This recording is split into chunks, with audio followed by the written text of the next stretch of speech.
our series on Unoppressed, our monthly get together to talk about how we're oppressing each other as Muslims. A very important topic because it's something that Allah forbids upon himself before he even forbids upon us. So that's how important it is that we learn how we might be oppressing one another. And today's topic, we're talking about when we start seeing our spouse as a role rather than as a person, and the sort of oppression that comes out of that. And I think I'll just read what we said. It's uncovering the oppression in marital relations that is taking them away from being in partnership, and I would say in a loving feeling, to please Allah.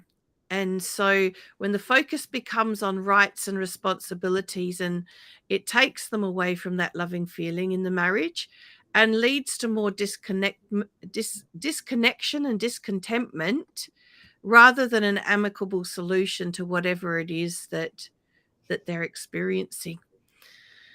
So, Rayesa, you work with mostly women who are at that point often in their marriage where they're trying to work out whether to stay or not. And so I suspect that this sort of thing may pop up quite a bit when you're working with them. Oh yeah, for sure, definitely. I just recently working together with the client, she was definitely at that stage, and she had in her mind that, okay, this is the route I'm going to go towards divorce. And as we, and she just didn't know how to go about doing, where to begin, or how to process this and how to take the steps. So we started working together. Welcome, salam, Dala barakatuhu, Pamela. Good to see you.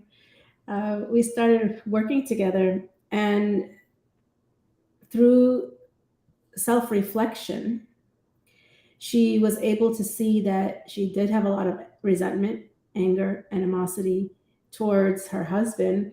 And she realized also, because she felt like he wasn't showing up for her the way that she wanted to, or even the way that he's required to, the way that Allah subhanahu wa ta'ala, requires men to be protectors of women, protectors and providers. She felt justified in withholding kindness to him. She realized that it was like an aha moment for her. And when she realized that it felt justifiable to her, like she didn't see that she was doing anything wrong, because he didn't deserve her kindness.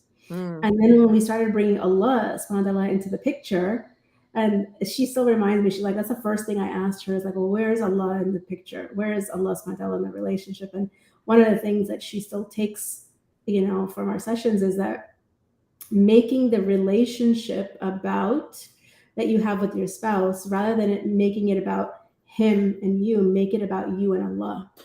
And and when you do that, it's like Allah's right there with you. He's in between you two in the relationship. And it's like that verse in the Quran that Allah subhanahu wa ta'ala says, we are closer to him than his jugular vein. Like he's there with us, right? But we are forgetting, and we're not remembering in that moment.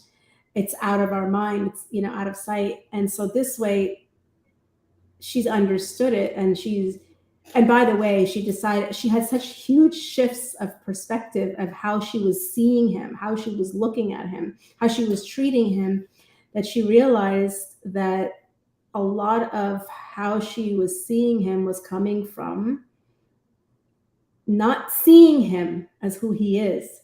She was going based on how she was conditioned with her relationship with her dad, and seeing him through the lens of, okay, my dad was like this, or my relationship was like this is what I learned and the messages I got. So she automatically treated him the same way, or she became that type of person. And when she realized, like, wait a minute, this is a separate person, this is a different person, as we know, separate realities, right? She started showing up with him differently. Why? Because not because she wanted something from him, and not because she wanted him to change, because she was doing it as to please Allah, because she had shifted so much in her relationship with Allah subhanahu wa ta'ala that it didn't bother her whether whatever he did or he didn't do. She wasn't after that anymore. She was just like, okay, can I be pleasing to Allah? That's my main concern. And as she started shifting,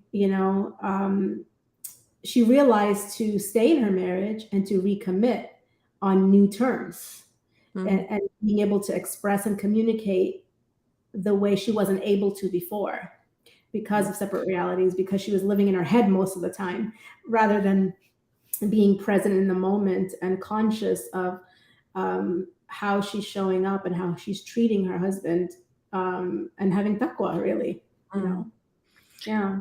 Some really important key points there to unpack what you just shared, and jazakallah khair for sharing that sort of case study, because it kind of sums up the whole topic beautifully, and the hopefulness if people can drop this way of thinking about things. So when you're focused on that person as they're the husband or the wife rather than the human being, and they're not meeting your expectations, and so you're focused on that, the key emotion that you shared was resentment. There's resentment, and then there was another Anger. thing that sorry? And anger. Anger. Yeah, well, I guess resentment leads to anger, doesn't Yes. it? Yes, But it breeds yeah, anger. but the key thing is that resentment. It's like resenting that other person because they're not meeting the expectations or perceived needs. Mm-hmm. And then if on top of that, you can align that with the fact that Allah's given you certain rights and you hook onto that as well, that just empowers the person to feel completely justified. And that's the other key thing, is that feeling of justification. And then following that is what you said was the withholding of kindness. Mm-hmm. And that's just really destructive. And it just takes one person in the relationship to go down that path for it to become what we call battle of the egos, not eagles, egos. I mean, Yeah. I don't know what eagles look like when they battle. Maybe it can look like that too, but I meant battle Maybe. of the egos. And and then what you shared was when the thinking became in alignment with, am I pleasing Allah? How can I be pleasing to Allah in this relationship? How can I be of service to Allah? And it was made to be about Allah rather than the other person. In fact, the dynamic of the relationship changed, and what a beautiful and amazing outcome. And that's definitely the direction we like to point people back to the Fitrah, is to focus back on Allah. The thing Yeah. that I would, I guess, like to add from a practical perspective is when there's difficulty in in a relationship, and it may not be a spousal relationship, it could be other relationships as well, but if you approach that difficulty from a perspective of the focusing on the role the other person is supposed to play and the rights you have over them, the conversation is doomed from the beginning. Mm-hmm. Because if you enter into the conversation from that perspective, and if you hear yourself, because I think we like to get people to self-reflect rather than project onto the other person. So this is about ourselves now and looking into ourselves. If you ever hear yourself going, well, you're meant to do this, you should be doing this, or uh, you must do this, and it is my right. like it's my right as a wife, or it's my right as a husband that you behave like that you do this, that you give me that you provide for me this, or you behave in this way. The minute you start using any of that language, the other person is going to respond from ego, because that's Mm. egotistical. It's about me, me, me. It's not about Allah. And Yeah. the other thing to be careful of is convincing yourself that because you're talking about the fact that they should be fulfilling this right, it's their responsibility, therefore they're displeasing Allah if they don't. And so we're doing a good thing by reminding them that they should be fulfilling our rights. We're just playing with our own head. That's not how to approach it, right? That's not how It we're won't taught. give you the results that you're actually looking for. It's not going to give you the results you're looking for. And Mm. it's also not how we're taught to enjoin the good and forbid the evil, which is what we're convincing ourselves that it's about. But really, it's actually quite egotistical. It's about us. It's still about us, but we're trying to make it, disguise it, that Mm. it's about the caring about the other person and their position with Allah. Yeah, I think by the time we're in our head, it's not even about caring about the other person and their position with Allah, because we're so upset that we're not getting what we expect or entitled to get from them. That I think that goes out the window. And it's interesting that you say that, because in the same sister that I was supporting, uh, she had all this resentment that her husband wasn't showing up the way that she needed him to. But when we unpacked the layers and we dug deep, came to find out, I mean, she realized that she was not allowing him to, because Mm, she was already looking at him or thinking about him as incapable, as like a failure, or that she was playing the role of fixer, like the fixer, like swooping in and taking care of everything. And she's like, well, why doesn't he do anything? Like, and so it just created she realized it created a self-fulfilled prophecy, that she what she was fearing and how she was thinking, and that's what that was projecting onto him with her thoughts. And then she was acting as if it was true, so he had no chance to even show up the way that she needed or wanted, you mm, know and she keeps saying that it's so good that, like, I can't believe that he still stayed. He still stayed in the marriage the way I was behaving.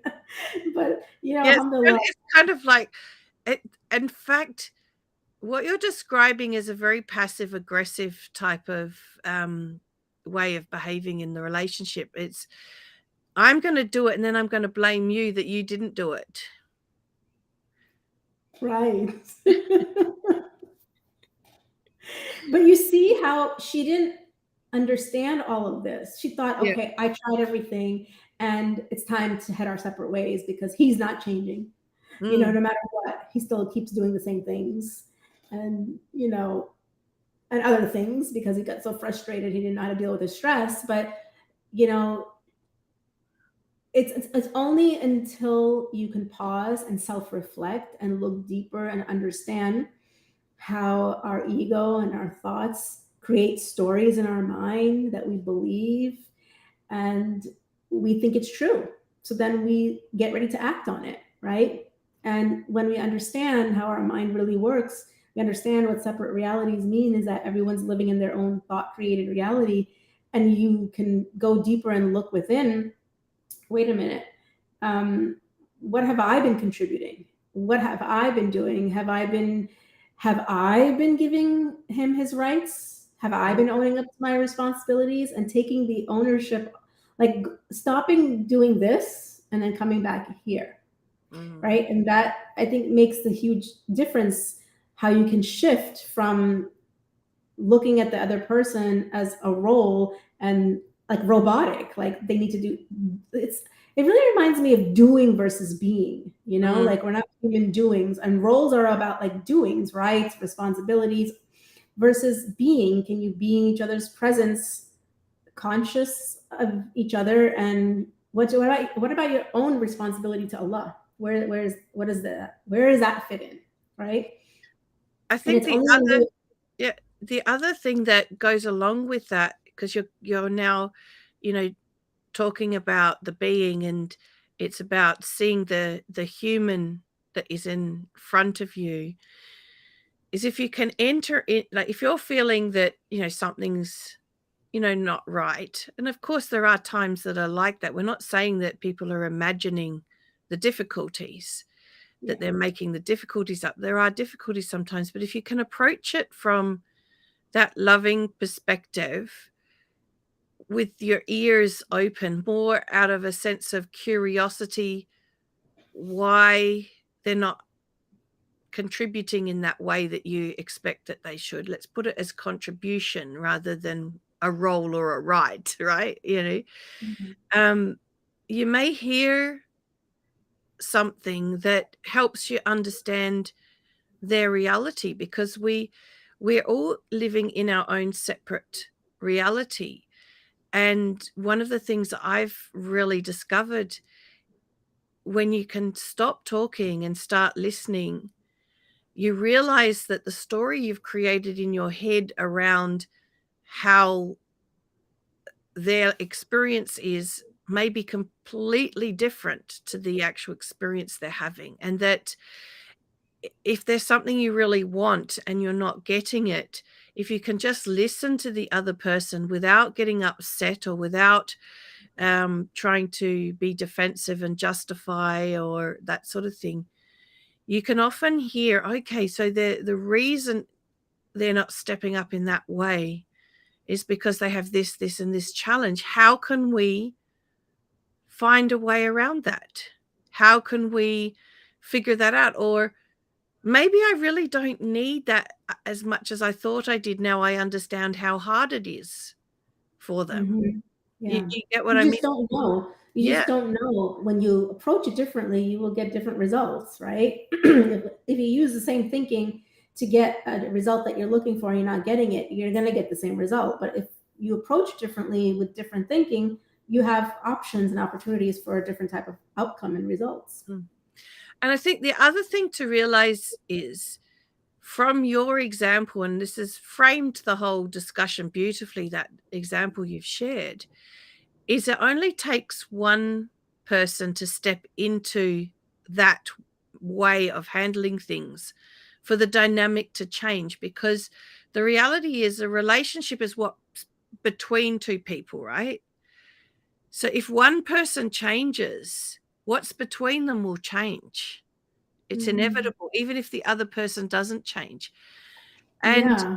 I think that, um, when obviously not every relationship will survive, but Right. if one person is able to come into it from this perspective of putting Allah first and pleasing Allah first, and there's still no way of finding a solution, at least you can walk away and go, okay, it wasn't meant to work. Yeah, you can feel good that you've done your part and Allah's pleased with you, Allah's got your back. And the other thing I want to point out is that when you turn back and you refresh your intention and you shift your ways to do things to please Allah rather than your own ego, Allah subhanahu wa ta'ala is the turner of hearts. He's the owner of hearts. He can shift hearts. He can shift people, if it's good for you, if it's meant to be. So kind of also going forward without the expectation that he has to change. Oh, I hear this a lot. I did all this and I have changed. I have to healed. I have, worked on myself, but he's still the same.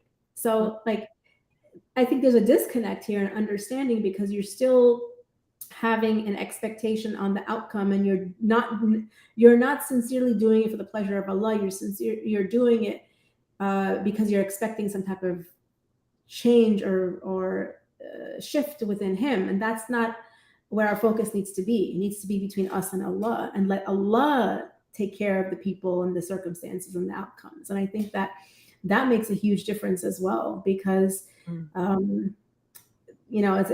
see that over and over again in many relationships, and this is similar to I want to make one point before I go into talking about how this can be the similar situation even after your divorce. But I lost my train of thought. But so I'll You, just you I'll started just moving on to that already, and so you lost what you were going to say. okay, it'll come back to me Do, later. yeah. It'll come back to me later. Oh my! By the time I said all that, I lost the thought. Yeah, because when you are, let's say, the marriage didn't work out, you still have to interact, and you still have to interact with your partner who's you have children with, right? He's the father, the parent of your child. Well, you still have to communicate with them.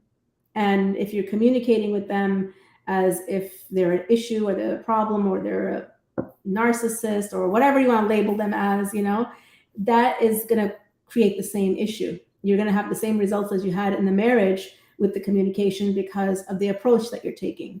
And so it can, like you said, it can work in any relationship. And then you want to be able to solve issues. You want to be able to raise your kids the way you need to, and challenges always come up, right? So how are you going to communicate and collaborate if you're constantly seeing that other person as an issue or a problem or a nuisance or annoyance or whatever it is?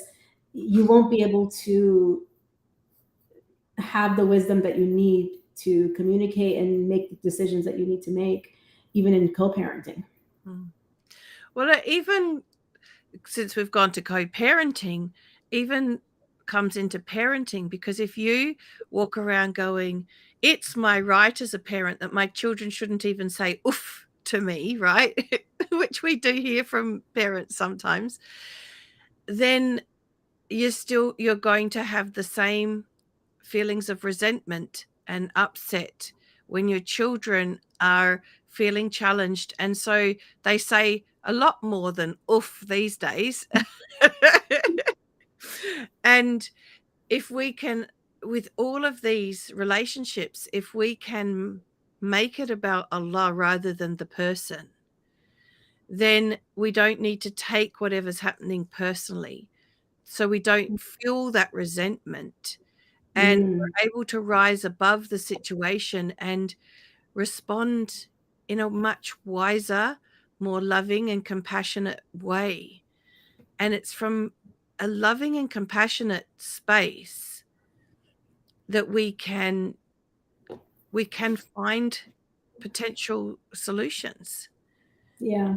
You're right, definitely, about that.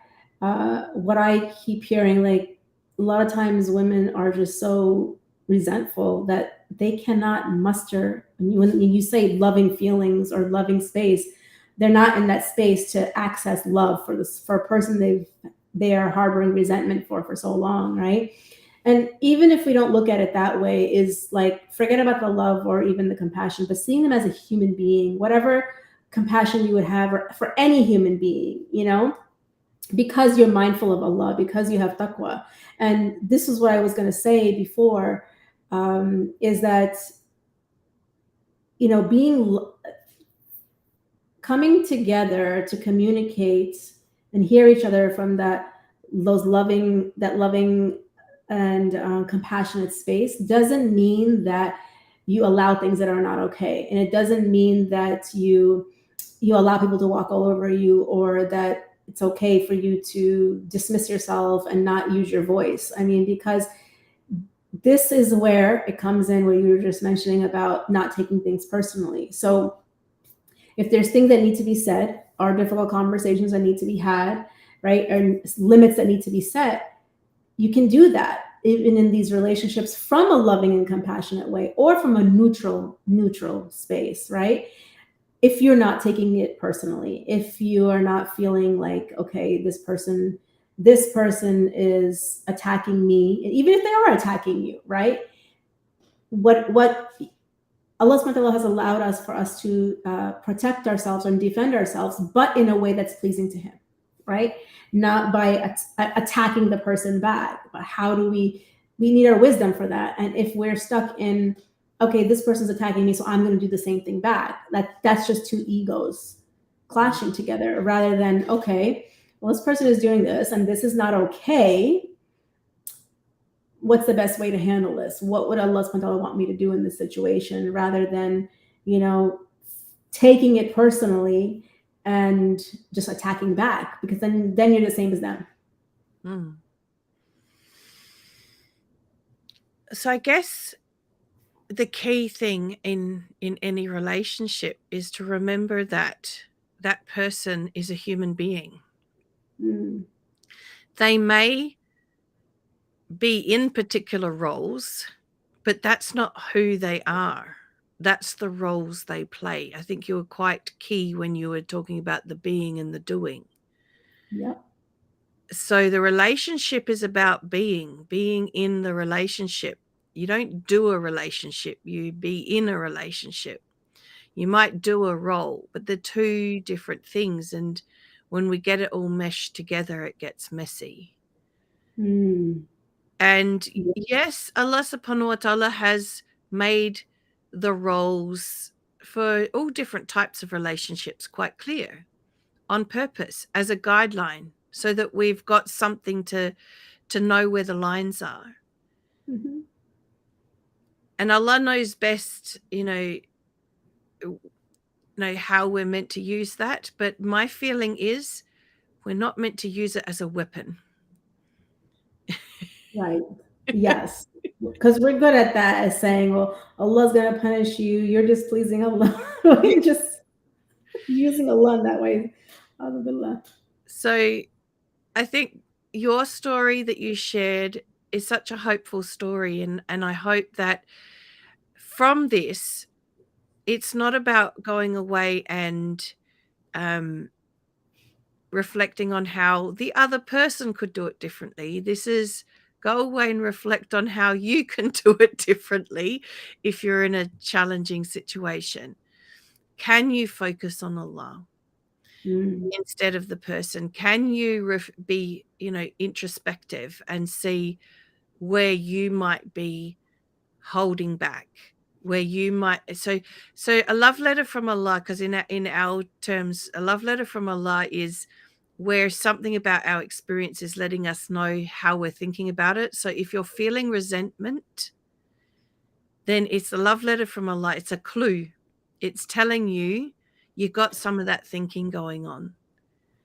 And so check in on that and see if you can look at it through a different lens, particularly how can I see that in a way where I am showing up in a manner pleasing to Allah. Now, that doesn't mean if somebody is being very, behaving in an abusive way or something like that, that we should just be patient with that. There may be part of this is setting some limits, but setting them in a beautiful way, like, this isn't okay.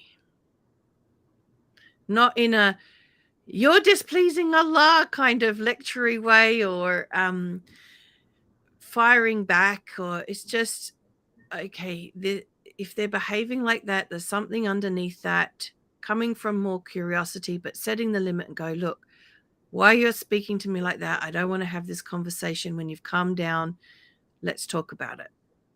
Setting the limit, making it clear that I'm not going to accept that behavior. So we're not saying then in all of this that we allow people to walk all over us in a manner that's very displeasing to Allah. Mm-hmm. Mm-hmm. But the limit setting isn't about us lecturing or anything like that. It's just like, no, I'm not going to talk to you while you speak to me like that. When you're calm, let's talk about it. Yeah. That sort of limit. And it's not easy. Like, it really requires, an intention, and really requires you to be really conscious, rather than just reacting and reacting and reacting.